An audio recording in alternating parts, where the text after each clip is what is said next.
Meet Elena. Tonight, Elena won the Architect of the Year award. Her firm threw a party. Her phone has 142 unread congratulatory texts. By every societal metric, she has made it. She is the epitome of excellence. But as she sits on her bathtub at 1 a.m., she doesn't feel joy. She doesn't feel pride. She feels a crushing, familiar weight in her chest. She thinks, okay, what's next? Because this isn't enough. Elena is exhausted. She has spent her entire life running on a treadmill powered by a ghost. To the outside world, Elena is a highly motivated, passionate overachiever. But if we look under the hood, if we look at the psychological engine driving her, we won't find passion. We will find terror. Elena is being driven by an invisible script written decades ago. It is a script born not from ambition, but from early childhood rejection. Today on Psychology Every Day, we are going to explore the dark side of excellence. We will break down why your greatest achievements might actually be trauma responses, how conditional love turns into toxic perfectionism, and how to finally step off the treadmill. The origin, Conditional Positive Regard. To understand Elena, we have to rewind the tape. We have to look at the author of the invisible script. Childhood rejection rarely looks like a movie villain. It doesn't always mean overt abuse or neglect. Often it looks like a well-meaning parent who is emotionally unavailable, highly critical, or deeply distracted. Imagine 7-year-old Elena. She draws a picture. She brings it to her father.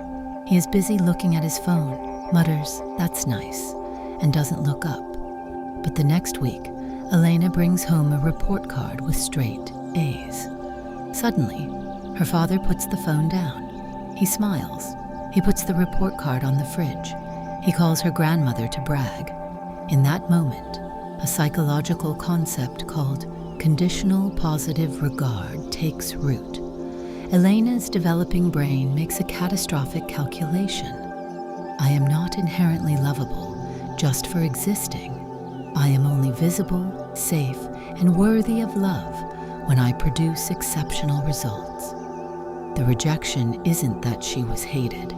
The rejection is that her true messy self was ignored. Her performing self was rewarded. The mechanism, success as armor. This calculation writes the invisible script. If I am perfect, I will not be abandoned. As Elena grows up, excellence stops being about the joy of the craft.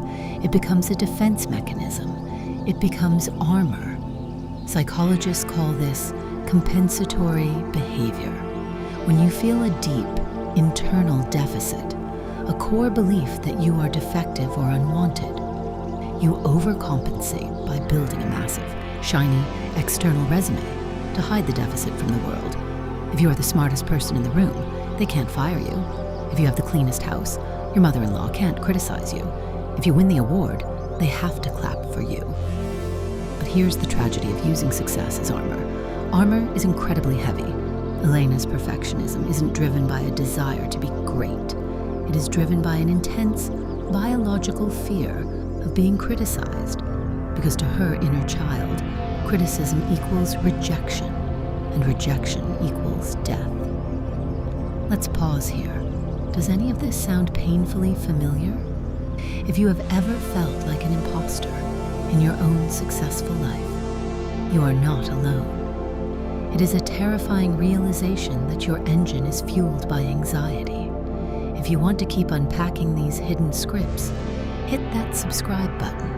We are building a community of people trying to figure out why we do the things we do. Now let's look at why Elena felt empty holding that trophy. The arrival fallacy.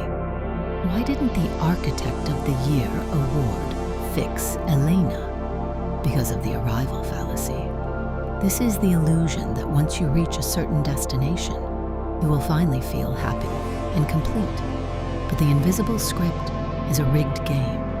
When Elena wins the award, her brain experiences a momentary spike of relief. The armor worked. She is safe for today. But If the core wound, the feeling of being fundamentally unlovable, hasn't been touched, an architectural award cannot heal a 7-year-old's heartbreak. So, the brain moves the goalpost. Okay, I won Architect of the Year, but I'm not a partner yet. If I become a partner, then I will finally feel secure. This creates the achievement treadmill. You run faster and faster, achieving more and more, but you never actually move forward emotionally. You are just trying to outrun the shadow of that initial rejection. And the more you achieve, the more terrified you become of losing your status, because your status is the only thing holding your identity together. The breaking point: high-functioning burnout. Eventually, the system crashes. People driven by childhood rejection often suffer from high-functioning burnout. They don't stop working when they are tired. They only stop when their bodies force them to. They develop chronic migraines, autoimmune flare-ups, or severe insomnia, because their script says rest equals sign laziness equals sign rejection. They view relaxation as a threat. When Elena is sitting on the bathtub, she isn't just tired from a long week. She is experiencing a crisis of meaning. The realization is slowly dawning on her that there is no amount of external validation that can fill an internal void. She has spent her life building magnificent buildings, but she has no emotional home of her own, rewriting the script. So, how do we save Elena? How do we rewrite a script that has been running in the background for 30 years? It requires a painful, profound shift in psychology, decoupling your worth from your output. Step 1, grieve the original wound. You cannot achieve your way out of grief. Elena has to stop trying to impress her unavailable father through her boss. She has to acknowledge that it wasn't fair that she had to earn love as a child. Step 2, identify the fear. The next time you feel the frantic, anxious urge to overwork, overprepare, or perfect a presentation at 2 a.m., stop and ask, what am I actually afraid of right now? Are you afraid of losing the client, or are you afraid of feeling incompetent? Name the ghost. Step 3, practice strategic mediocrity.